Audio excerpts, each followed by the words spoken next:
سلام علیکم، خوبین شما؟ آقا امروز اومدیم یه جایی بازم فوق‌العاده به نام موزه آبگینه. موزه آبگینه توی سیاتیل قرار داره. از این ور که جمهوریه میزنین یه خورده میایین پایین‌تر، پلاک 59 اینجا موزه آبگینه است. بیاین بریم توش ببینیم چه خبره. آقا امروز اومدیم موزه کجا؟ آبگینه؟ آبگینه و سفالینه‌های ایران خیلی عالی. و بفرمایید. اشکال نداره. دو مرد همه اینا مزه است. آره. قشنگه. نه موزه خودتون رو آبگینه. معرفی کنین. من شما. نوید صالحوندم، دکترای باستانشناسی، متخصص شیشه‌های باستانی، مدیر موزه آبگینه و سفالینه‌های ایران. خیلی موزه‌ای که مشاهده می‌کنید 4 تا ویژگی داره که این موزه رو منحصر به فرد کرده بین بناهایی که وجود داره. اول از همه خب. اولین ویژگی که خدمتتون عارضم خود بنایی که مشاهده میکنید. بنایی که مشاهده میکنید بنای ترکیبیه، یعنی یک ترامود سنت و مدرنیته است. ترکیب معماری ایرانی و اروپاییه. درهایی که و پنجرهایی که مشاهده میکنید که در سرتاسر بنا هستند، این درها و پنجره ها در واقع سبک ونیزی هست. داخل که تشریف ببرین اون پلکان روسی هست که مشاهده میکنید. اون پلکانی که توی که الان میریم بله. میبینیم. بله. اون پلکان روسی هست و تزئیناتی که استاد علی محمد معمارباشی با دستور ایشون روی بنا و عمود بنا، یعنی نمای بنا اجرا شده، تزئینات نمای بنا اجرا شده از روی آجرهای دوره سلجوقیه که خودش منحصر به فرده. درست. خودش منحصر به فرده. خب ویژگی بعدی این بنا خود شخصیت سیاستمداریه که به اسم قوام السلطنه میشناسیم که ایشون از لحاظ سیاسی 5 دوره نخست وزیر ایران بوده.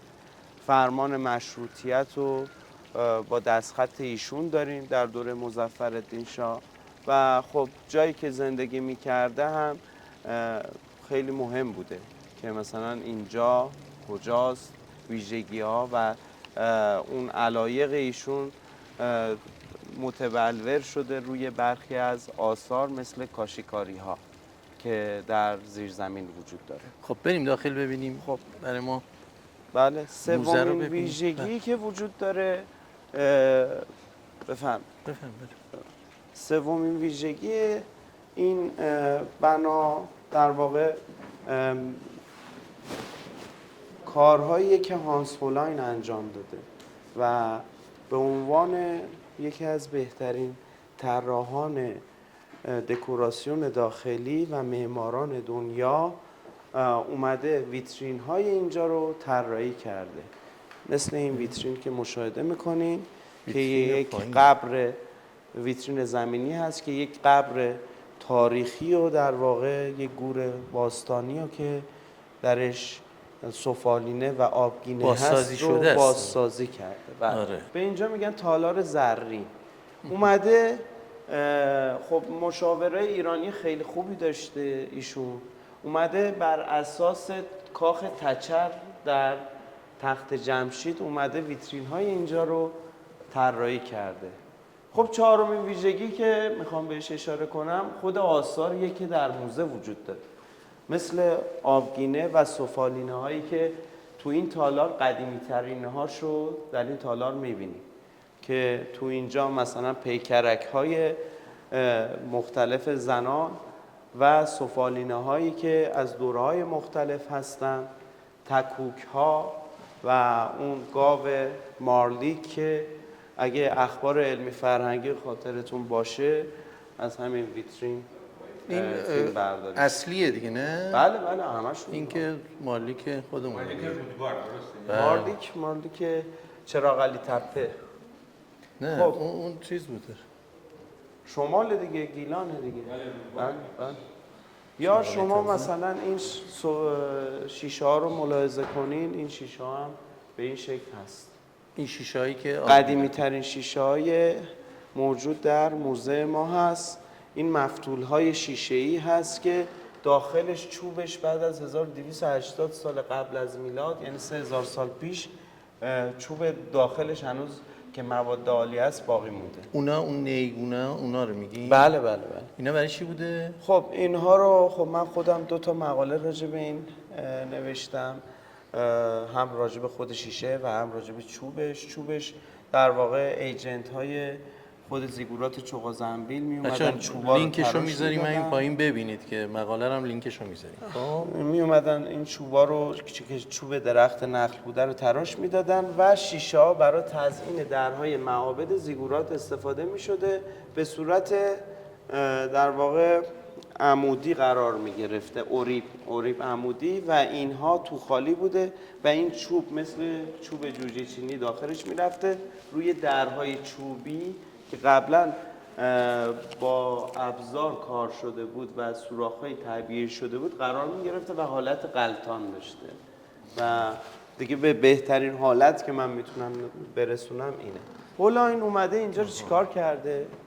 اومده علاوه بر این که این پلکان روسی هست و اومده از برای استحکام بخشی به این پلکان، چون تبدیل به موزه شده، اومده از در واقع ویترین های کپسولی که هم حفاظت کنه از خود پله و هم بتونه یک زیبایی در سرسرا به ما بده. یعنی نوعی ستونه دیگه، ستونه. بله.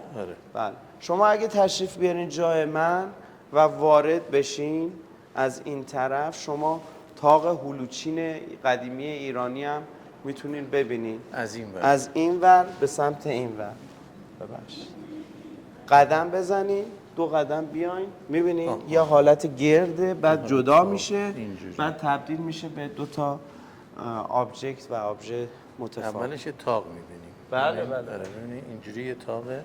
بله. خیلی تشریف بیارین حالا تالار بلور. تالار بلور ما یکی از زیباترین تالارهای موجود در موزه‌های دنیاست، چون هم گچبریش ویژگی‌های خاصی داشته و هم به قول معروف آثاری که در اینجا وجود داره. این ویترینی که مشاهده میکنید تنها ویترینیه که در دنیا همزمان میتونه 113-14 تا شیء رو نشون بده. این رو بر اساس در واقع کعبه زرتشت در نقش رستم الگوگیری شده این ویترین ها، و سمت راست این ستون ها، ویترین ستون هایی که مشاهده میکنید بر اساس ویترین های آپادانا در تخت جمشید طراحی شده و اینها نمونهش در دنیا وجود نداره. خب این آثاری که مشاهده میکنید از دورهای مختلف جدیدتر از اون تالار زرینیه که خدمتتون عرض کردم. خب آثاری که خیلی منحصر به فرده در این تالار، یکیش این کاسه ها هست، پیاله ها هست که از طریق ایران، از طریق جاده ابریشم و حتی تا ژاپن و کره جنوبی هم رفته. این آثاری که در دوره ساسانیان در ایران ساخته شده. خب اینجا رو موقعی که قوام السلطنه این خونه رو در واقع میفروشه، به سفارت مصر میفروشه. یه مدتی اینجا سفارت مصر بوده. خب و بعد از یه مدتی سفارت مصر که ارتباطش با شاه قطع میشه در دوره انور سادات، اینجا رو به سفارت افغانستان واگذار میکنه و سفارت افغانستان همزمان مثل همین سوئیس حافظ منافع مصر هم بوده در اون زمان. و بعد از یه مدت باشگاه بانک که تجارت فعلی که اون موقع بانک بازرگانی بوده میاد میخره اینجا رو و بعد از یه مدتی دفتر هنری پهلوی میاد اینجا رو میگیره و تبدیلش به موزه میکنه و از طرفی این گچبری ها خیلی هاشو تو دوره‌ای هست که در زمانی که سفارت بوده اینها قرار گرفته.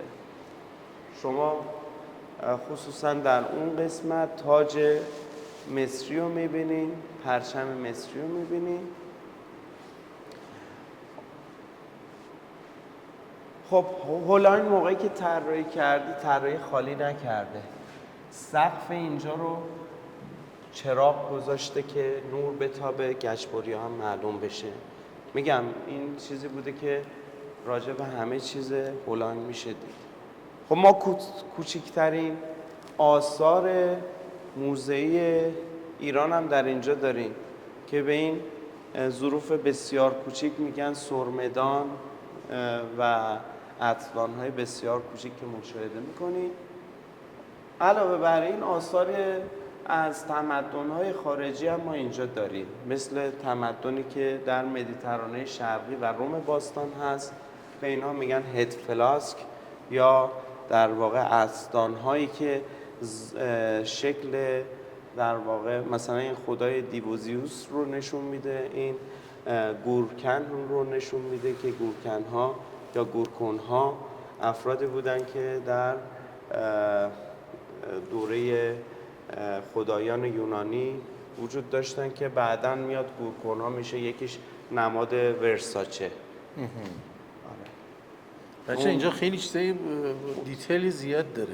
خیلی بدینی بعدا خودتون بیاین ببینین این موزه رو کاملا، مثلا ببینین هم چیزی خب خیلی شگفت انگیزه، خیلی زیباست. اینا رو باید ببینید، باید بیاین. ما داریم کلی براتون توضیح میدیم که بعدا خودتون تشریف بیارین ببینید. حتما موزه آبگینه است. و خب طبقه بالا رو میخوایم بریم یا بریم حوضخونه هم هر ببینیم؟ کجا، هر جایی که دیدنیه دنیا میبینن اینو، این فیلمو.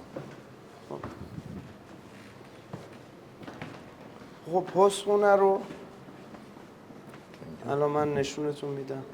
حوضخونه اینجا دیگه تبدیل شده به یک اتاق سمی بصری برای نشسته 30-40 نفری که وجود داره، اما کاشی ها و گچبری های اینجا بسیار یونیکه.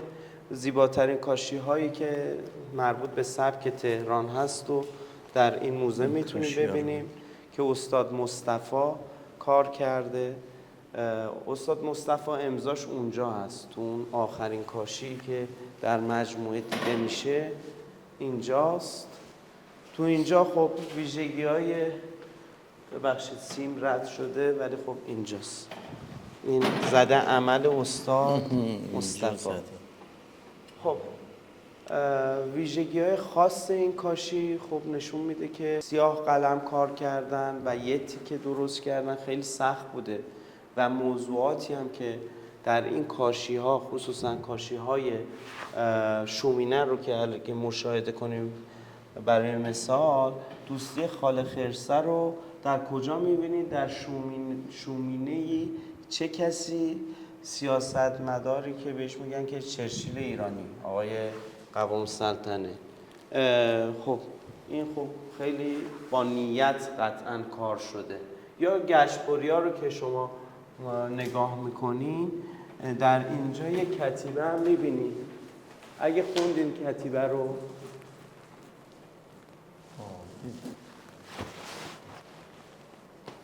ای چی عاملی نقش تو باطلی. آره. بعد یا این نقشای برجسته‌ای که می‌بینید به اینا میگن رخبری، تکنیکی در گچبری که مثل مجسمه سازی می اومدن رخ و شکل رو از، یعنی سردیس و قسمت انتهایی سر رو، یعنی از در واقع بدنه به بالا رو میگن سردیس رو چیز میگن. این سردیس احمدشاه قاجار که در جوانی بود، خب اینم مربوط به دوره احمدشاه قاجار این ساختمون دیگه. خب یعنی یک همخوانی و یک هرمونتیک در اینجا میبینیم. خب بریم طبقه بالا رو هم بهتون نشون بدم. فوق‌العاده است اینجا. حتما اومدین بیاین این پایین هم ببینید. خود این کاشی‌ها خودشون فوق‌العاده. این پلکانی هست که پلکان روسی بهش گفته میشه و در خود روسی هم در بین قرن 19 و 20 در تعدادی از خونه ها از این پلکان روسی استفاده می‌کردن و تکنیک به کار رفته شده و منبت‌هایی که مشخصه تماماً کار هنر سنتی ایران بوده. اگه تشریف بیاریم بالا، در اینجا یک حالت قلب مانند می‌بینین که قبلا حوضی بیرون اینجا به شکل قلب بوده سالهای قبل در دوران قاجار که در واقع یک ارتباط داخلی بیرونی میداده به محدوده.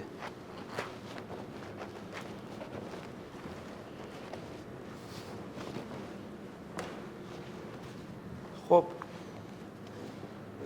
دور این سرسرا 2 مرتبه ما آثار دوره‌های مختلف رو می‌بینیم. یه ویترینی ما افتتاح کردیم سال گذشته به اسم ویترین ابزارات علمی که اولین ویترین ایران در این حوزه بود. این شیء که مثلا مشاهده می‌کنین بهش میگن انبیق معکوس که در یک سند تاریخی وجود داره که آتش نمرودی رو از بالا بهش میدن. آتش نمرودی یعنی آتشی که خیلی زیاده، استعاره است، میدادن. از این ور می اومده مایه، همون بحث تقطیر کردن و اون گلابگیری و اینا، ولی به یک شکل دیگه بوده، از بالا میدادن، مثل اینا نیست. خب این یه دونه است تو کل دنیا و ما تو مخزن موزه بود که پیدا کردیم. شاید از لحاظ ظاهری زیاد خیلی قشنگ نباشه ولی از لحاظ علمی بسیار مهمه. خب ما همزمان مجبوریم چند تا ویژگی با هم دیگه بریم. اینجا تالار صدف، شبیه صدف درست شده. خب هولاین این مثلا این چوب درخت بلوط قطب شماله، یعنی حتی برای دیتیل اینجا هم از چوب درخت بلوط، نه درخت بلوط ایران، از قطب شمال چیز کردن. تشریف بیاریم بالا. آبگینه ها و سفالینه ها مربوط به قرون 1 تا 4 هجری قمری رو در این فضا میتونید مشاهده کنید. اگه در اینجا قرار بگیرید و سقف رو نگاه کنید، دقیقاً صدف 2 کفه بودن رو با اون نور مخفی که هانس هولاین قرار داده متوجه میشید که این شبیه صدف بسته است و شما وارد یک چی شدید؟ صدف بسته شدید، داخل صدف شدید. و خب طرح‌ها، ظروفی که مشاهده میکنه ظروف مندایی که خط مندایی ها پیروان حضرت یحیی بودن که خطوطشون از نوع خطوط آرامی هست و هنوز هم در کنار دجله و فرات و رود کارون زندگی میکنن و شما ظروف اینجا رو مشاهده میکنه که ما ترجمه های جدیدتری از این ظروف پیدا کردیم. این ظروف قابلیت طلسم داشته و معمولا زن و مرد جوان که مندایی بعد از اینکه ازدواج میکردن این کاسه ها رو جلوی در خونهشون برای جلوگیری از در واقع چشم زخم قرار میدادن. کاسه های سفالینی که از دورهای مختلف هست با نقاشی زیر لعاب که مشاهده میکنید معمولا بین قرن 5 و 6 هجری دیده میشه. یک ظرف با پوششگلی اینجا داریم قرن 4 یا کاسه های مینایی داریم نقاشی شده ای که مربوط به قرن 6 هجری قمری هستن، در ری و ساوه معمولا اینها دیده میشه. این ظرف رو ببینید چقدر مینیمال هست. در اون دوره هنرمند سالها جلوتر از خودش رفته. یک شکل پرنده رو میبینید برای یک ظرف، میبینید مشخصه. تو اون دوره به صورت استیلیزه اومدن خلاصه انگاری کردن و مینیمال در آوردن همچین ظرفی که تو اون دوره واقعا خیلی برای ما جالبه. ظروف، خب این ظروفی که تو نیشابور میبینین، خصوصا این ظروف این شکلی که نقاشی زیر لعاب هست. یه متاسفانه بگم، من در موزه ملی فاینزا در ایتالیا تعدادی از این ظروف رو دیدم که دقیقاً این شکلی است و از کشور ما اونجا رفته. کاسه‌های سفالین، این ظروف تنگ سفالین، اینها همش مربوط به در واقع آره هنر ایران. اینایی که میبینید چشماشون دیگه مغولی میشه، شرقی میشه، زمانی که ایلخانیا وارد ایران میشن و این روی هنرشون تأثیر گذار بوده. این که دیگه اون کاسه که نقش نمایی شد صبح بود و اینها مربوط به دوره سامانیان هست، در طاهریان و سامانیان هست که میبینین اینها متفاوت تکنیکشون، برای همین نیشابور زده میشه. علتش اینه که اینها شناخته شده تر. آبگینه هایی که مشاهده میکنید و شیشه هایی که هست مربوط به قرن 1 تا 4 هجری قمریه که خب ترکیب شیشه و مفرق هم در اینجا داریم به شکل یک چراغ، یا ظروف مختلفی که میبینین بیشتر برای بیکر لیوان بوده، لیوان‌های مختلف بوده یا ساغرهای مختلف که معمولاً کتیبه داشتن. این دو موردی که مشاهده میکنین بیشتر مربوط به مدیترانه بودن، مصر و سوریه بودن و اون حالت نقاشی ها و داشتم میافتادمش و ما باید حواسمون بیشتر نیست. این قندیل ها و این اسدان هایی که شبیه در واقع این مثلا عقربه، قندیل هایی که مشاهده میکنید و این طرف ببخشید اسدان ها و این دو ظرفی که ما ثبت ملیشون کردیم تکنیکی هست که قبل از ایتالیایی ها 2 تا خمیره شیشه رو با هم دیگه همجوش میکنن و برای ما جذابیت خاص خودش. مال چه قرنیه این دو تایی که فرمودید؟ این قرن 4 و 5 هجری قمری، ولی ایتالیایی‌ها هولوش 1000 سال بعد از این تکنیک استفاده میکنن. اینجا رو چی میگن؟ اتاق صدف؟ تالار صدف. تالار صدف. تالار صدف هم حتما ببینید. این چی میشه استاد؟ اینجا رو خب ما با نور سعی میکنیم با نور خود اونجا توجه افراد رو چیز کنیم، جلب کنیم. به اینها میگن سنجه. سنجه ها البته تمام این زیرنویس‌ها رو من دادم عوض کنن، هنوز نیاوردن بچه‌ها بذارن. سنجه ها کاربردشون، یکی از کاربرداشون این بوده که به عنوان واحد توی زرابخونه ها استفاده میشه. معمولا مثل سکه های ضرب می‌زدن. سکه های آره دیگه که نمونه سرسکه باشه، یا این یکی از کاربرداش این بود، یا مثلا تزییناتی که وصل می شده به ظروف. مثلا این مهره رو اگه نگاه کنین شبیه آرم شهرداری تهران با یه متفاوت یه شکل کوچیک. یعنی آرم شهرداری از این الهام نه اون آرم شهرداری فکر میکنم استاد ممیز درست کرده و از یک چیزی که شبیه همین بوده. یا مهرهای شیشه‌ای داریم، مهرسازی رو چیزهای مختلف متفاوته. مثلا متن کتیبه عمل ابوجعفر، یعنی یا عمل بایزید، یعنی ساخته شده توسط بایزید. خب این نشون میده به ما این بایزید و ابوجعفر چیزی درست میکرده که باید سندش رو میزده. خب و این مهر دقیقاً امضای اون سند امضاشون بوده. این نوعی مهرسازی بوده.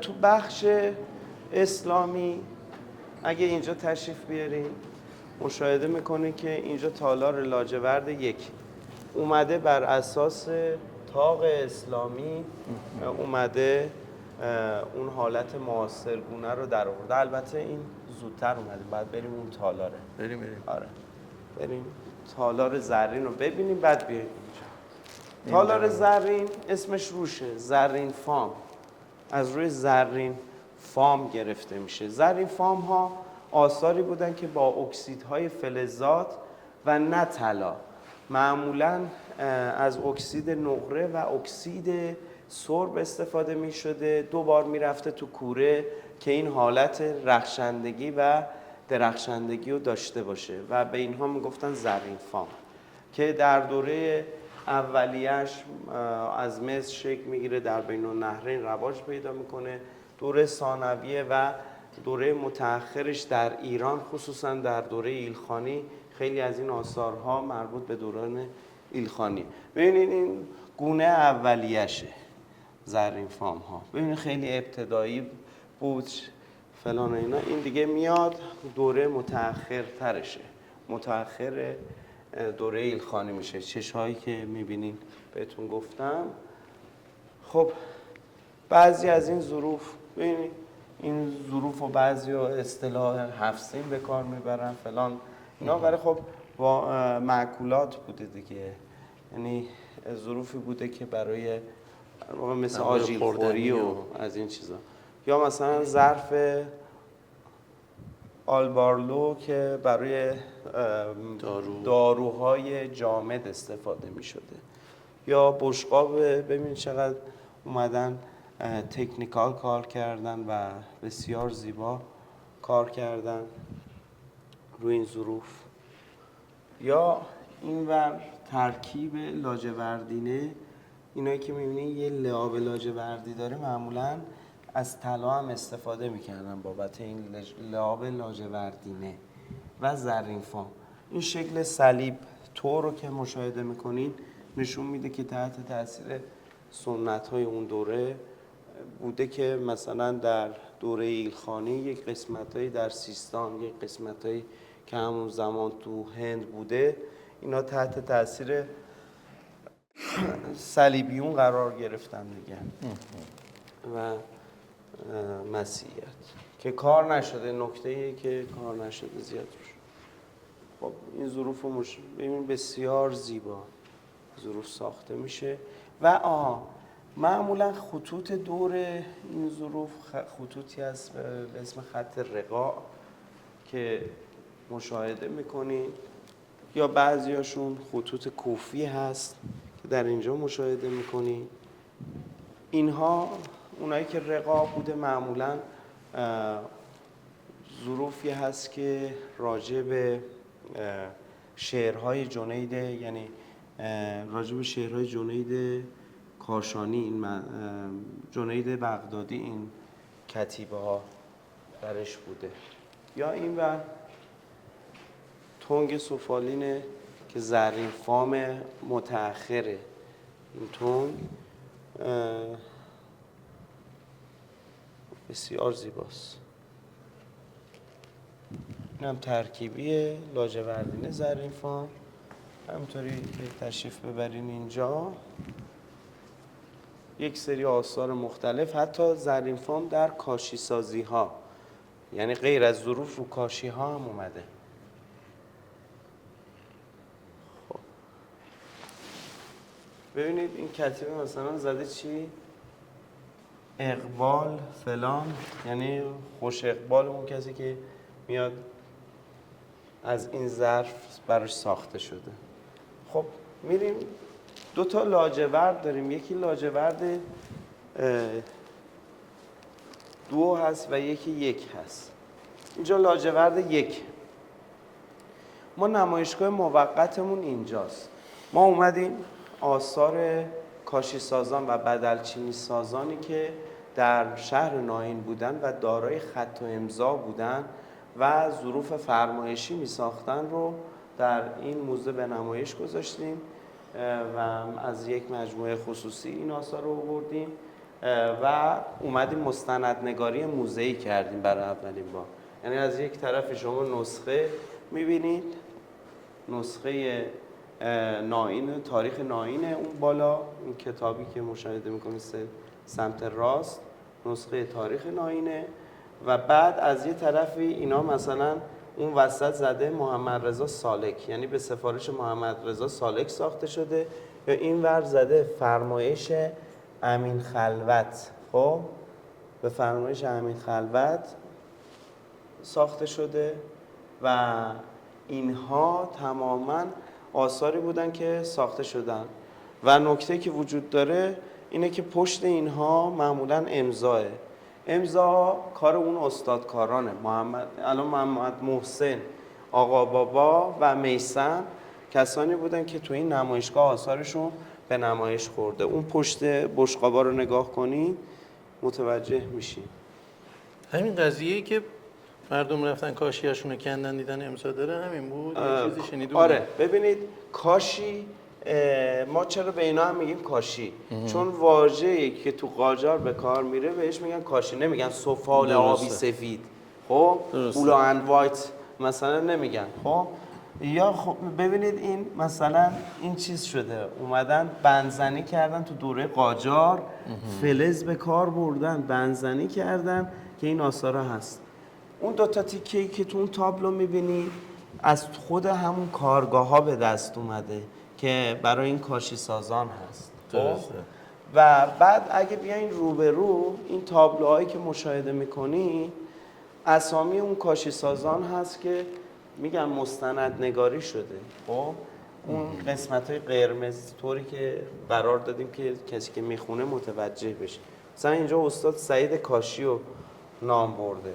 اینا همش با دلیل. حالا آثاری که اینها ساخته می شده و از دوران قاجار، این دو تا تیکه از دوران قاجار هنوز باقی مونده، به نسل به نسل رسیده. به این میگن مزرد یا سیاه قلمی که باهاش میومدن قلمگیری میکردن و اون نقوش رو در می آوردن. خب یا لعاب قلیا که به اینو میگن فریت، ترکیب لعاب قلیا و گدازه اشنان و سنگ چخماق رو بهش میگن لعاب قلیا، یعنی لعاب انتهایی که می اومدن انجام میدادن روش این لعاب ها بوده. اینا دیگه مربوط به دوره این نمایشگاه نیست، فقط این نمایشگاه ایناست. حالا اون قسمت ها هم که مشخصه.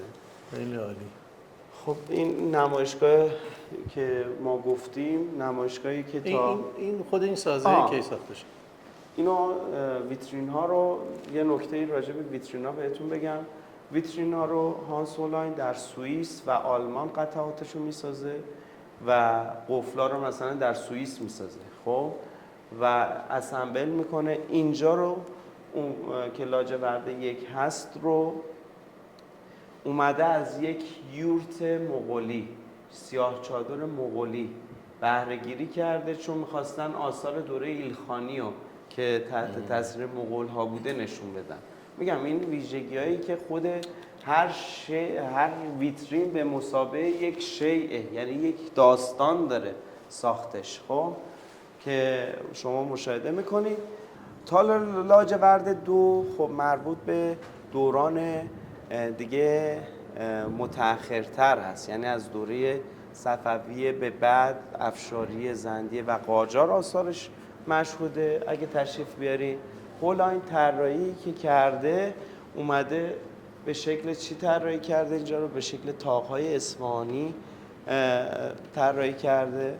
یا این ویترین رو که مشاهده میکنین شبیه پنجره‌ای هست که در اون دوره دیده میشه و به شکل مختلف اومده اینجا رو دیزاین کرده. خب ما آثار لاجوردی رو قرار دادیم تو اینجا از دوران قاجار و دوره‌های مختلف که میبینیم. یا اینجا مثلا تو این دوره آبگینه‌های مختلفی از شیشه قلیان قاجاری گرفته تا آثار گلاب‌پاشی که سبک شیراز رو نشون میده. این ویترین ببینید چقدر طراحی زیبایی داره خود سازه ویترین. خب که اصلا خود این یه الگوی معماریه که مثلا تو اون دوره اومده هولاین این کارو کرده. و نکته آخر که خیلی جالبه، این آخرین ویترین مجموعه است که هولاین اومده شبیه شاتل هوایی آینده پژوهی کرده، یعنی اومده یه ویترین رو شبیه میخواد خبر از آینده هم بده، اومده طراحی کرده. و داخل این ویترین حالا مدیریت قبل از من موقعی که اینجا رو چیز میکردن، مرمت میکردن، اومدن یک نامه طبق سنتی که شیشه‌گرایی کار میکنن یه چیزی از خودشون به یادگار میذارن، اینو به یادگار گذاشتن و گفتن که مثلا تو اینجا در تاریخ 54 قوام السلطنه به دست تراب علی بهرامی پدر ولی الله بهرامی آینه بر خانه قوام السلطنه تعمیر شد. خب و مزد انقدر بوده و فلان انقدر که داخل اینو در واقع پیشوندن و داخل این قرار دادن و این ویترین هم یونیک اختصاص دادیم به موزه.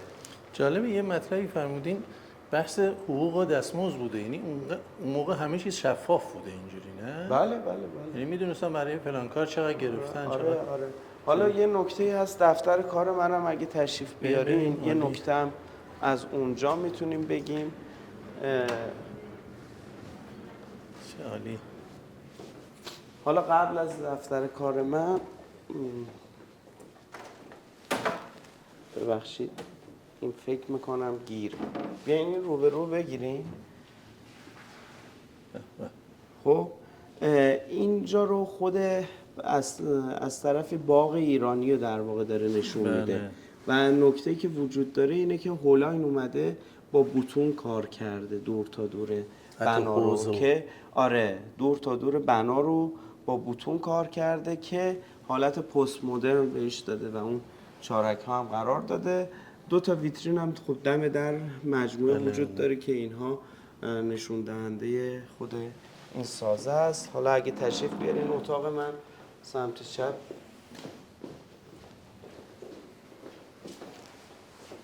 ببخشید. خب این اتاقی که مدیریت اینجا هست هم اتاقی بوده که در واقع میشه گفت سفیر توش بوده یا اون کارهایی که قوام السلطنه اون مدتی که تو اینجا بوده رو تو اینجا انجام میداده. خب این همون تابلو همون نشست نمایشگاهی بود که نشونتون دادم تو اون قسمت. اون امضاها در واقع این شکلی است و تا حدود 2 هفته دیگه هم ما این نمایشگاه رو در اینجا داریم. کی تاریخشو بفرمایید؟ حدوداً احتمالاً تا 11 دی بوده، تمدید میشه احتمالاً تا 20 تا 25 دی. تا 25 دی میتونن بیان. اون نمایشگاه رو در تالار لاجورد 1 که نمایش آثار زیرلعابی استادان کاشیساز و بدلی چینی ساز ناهین در عصر قاجاران رو ببینن. خیلی عالی. خواهش میکنم. یه نکته هم درباره هانس هولاین هم خیلی خب هانس هولاین هم خب برنده جایزه پرکینز شده بود. یه خاطره‌ای که دوستان نقل میکنن پسرش ماکسی هولان که رئیس موزه متروپولیتن امریکا هست موقعی که میاد اینجا رو میبینه شروع میکنه گریه کردن و نکته که خیلی جالبه اینه که هانس هولاین 2014 فوت میکنه و شماره ثبت بنای ملی موزه آبگینه در سال 1377 که به ثبت رسید شماره 2014 و این یه نکته است. عالی. بعد استاد شما اینجا این در پنجره است که دوجه داره است. اینا که دوجه داره است. شما میتونید مشاهده کنید. سرماگرما رو هم بله هم صدا و هم سرماگرما رو همه رو. بعدش این دیوارا اینقدر قطور بودن؟ یعنی بله اینا قطور بودن و خدمتتون عرض کنم که شما این پنجره ها رو قشنگ اگه باز کنین دیگه احتیاج به نور مصنوعی نداریم. یعنی جوری طراحی شده که خورشید کاملا در هر موقعی در هر ساعتی بتابه. بله. چالی. خیلی ممنون. آقای دکتر دوباره خودتون رو معرفی بفرمایید. من نوید صالحوندم، 13مین موزه‌دار موزه آبگینه. خیلی عالی. مدیریت موزه آبگینه رو دارن و اگر هم سوالی هم داشتین اینجا اومدین میتونین خدمت ایشون هم برسین و بهتون کمک هم میکنن چون خیلی مهربون و پر از دانش و خیلی فوق العاده هستن. خیلی ممنون.